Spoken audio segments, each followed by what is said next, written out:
Bonjour et bienvenue dans ce tutoriel. Ce tutoriel va vous montrer et vous expliquer comment réaliser un transfert de fonds interne de compte en compte depuis votre espace personnel BNPush.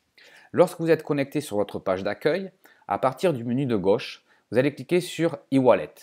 Lorsque la page e-wallet s'ouvre, vous avez trois blocs principaux. Le premier bloc indique votre portefeuille de dépôt, votre deposit wallet. La somme que vous voyez ici apparaître, donc qui est actuellement de 0, en fait, correspond à la somme disponible pour l'achat d'un pack. Un exemple, si vous avez choisi donc payeur pour réaliser un dépôt sur votre compte de déposit, d'accord, de 20, 50, 100, 200, 300, 500, 1000 ou plus, eh bien cette somme va être affichée à cet endroit-là.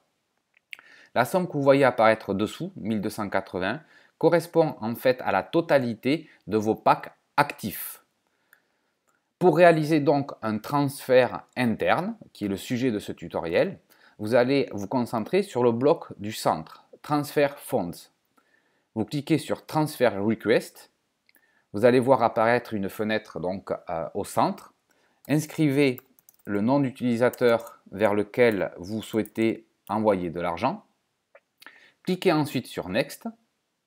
Et là, sur cette fenêtre, vous allez en fait valider et vérifier que le non-utilisateur est bien la personne vers laquelle vous souhaitez envoyer de l'argent. Il est très important de ne pas se tromper de destinataire. Si vous vous trompez de destinataire, vous n'aurez pas la possibilité de pouvoir reprendre vos fonds.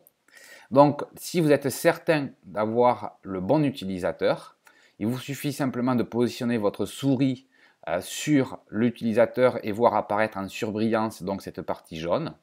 Vous cliquez dessus pour valider.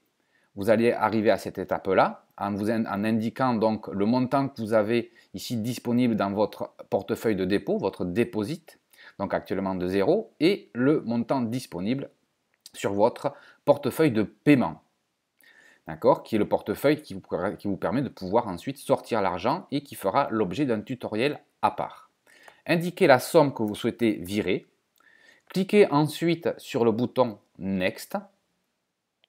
Et pour bien valider, eh bien, vous allez ensuite cliquer sur le bouton Submit.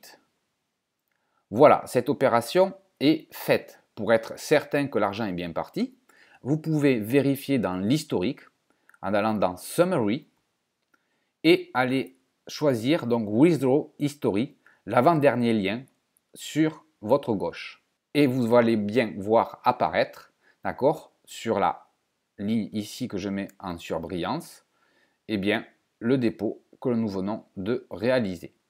Je vous remercie et à bientôt sur le prochain tutoriel. Au revoir.